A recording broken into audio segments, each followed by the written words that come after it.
Hello बच्चों, तो यहाँ पे आपका क्वेश्चन है in nuclear reactor which material is used for the following purpose. तो यहाँ पे आपका की कंसेप्ट देख लेते हैं। यहाँ पे आपका की कंसेप्ट जो है बेसिकली चार अलग अलग चीजों का पूछा गया। यहाँ पे सबसे पहले पूछा गया आपका इन कंट्रोल रॉड्स, फिर एज मॉडरेटर, एज फ्यूल और फिर एज जो है कूलेंट। तो यहाँ पे आपका की कंसेप्ट हो जाएगा आपका न्यूक्लियर रिएक्टर, और हमें जो है न्यूक्लियर रिएक्टर के डिफरेंट डिफरेंट पार्ट्स के बारे में जानना और वहाँ पे कौन सा मटेरियल यूज किया जा रहा है वो देखना है। तो यहाँ पे न्यूक्लियर रिएक्टर्स में आपके अलग अलग पार्ट्स के बारे में हम डिस्कस करें, तो यहाँ सबसे पहले हमको डिस्कस करना है इन कंट्रोल रॉड्स।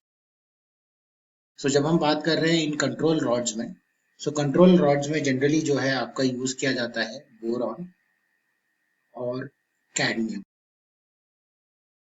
और ये यूज क्यों किया जाता है? ये इसलिए यूज किया जाता है so that they absorb any extra or absorb the extra neutrons released in fission reaction।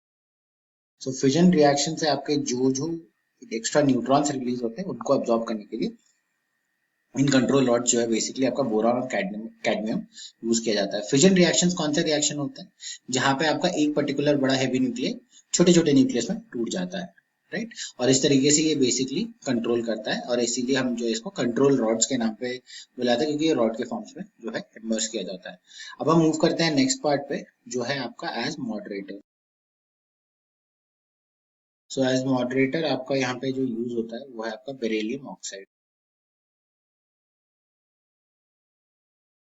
अगर हम बात करते हैं मॉडरेटर, मॉडरेटर बेसिकली क्या करता है आपका, जो इट हेल्प्स, और यहाँ पे so that it slows down the neutrons from fission thermal energies. जो आपका थर्मल एनर्जी प्रोड्यूस होने वाला है इन न्यूक्लियर फिजन के वजह से, जो कि आपका बेसिकली न्यूट्रॉन्स की वजह से होता है, तो न्यूट्रॉन्स को जो है बेसिकली ये स्लो डाउन कर देता है ताकि वो एक साथ अनकंट्रोलेबल आपका रिएक्शन ना बढ़ जाए, और ये न्यूट्रॉन्स को जो है धीरे धीरे अब्सॉर्ब हो, ऐसा नहीं कि वो सारा का सारा एक साथ अपना थर्मल एनर्जी ट्रांसफर कर दे। अब हम बात करते हैं थर्ड पार्ट की या सी पार्ट की, जो है as fuel. So as fuel कौन सा जो है मटेरियल यूज किया जाता है, ये क्वेश्चन। सो यहाँ पे जो है बेसिकली आपका यूरेनियम यूज किया जाता है, जो कि आपका एक रेडियो एक्टिव मटेरियल है, और इस रेडियो एक्टिव मटेरियल को यूज किया जाता है ताकि वो अपना फिजन रिएक्शन शो करे और जो है उससे जनरेट हो।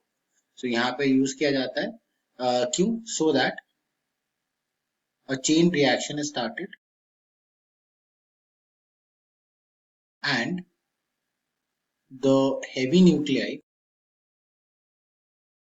of uranium is broken further into smaller elements। ये जो आपका बेसिकली छोटे छोटे एलिमेंट्स में आपका और टूट जाएगा, तो इसीलिए जो है आपका यूरेनियम यहाँ पे स्पेसिफिकली यूज किया जाता है।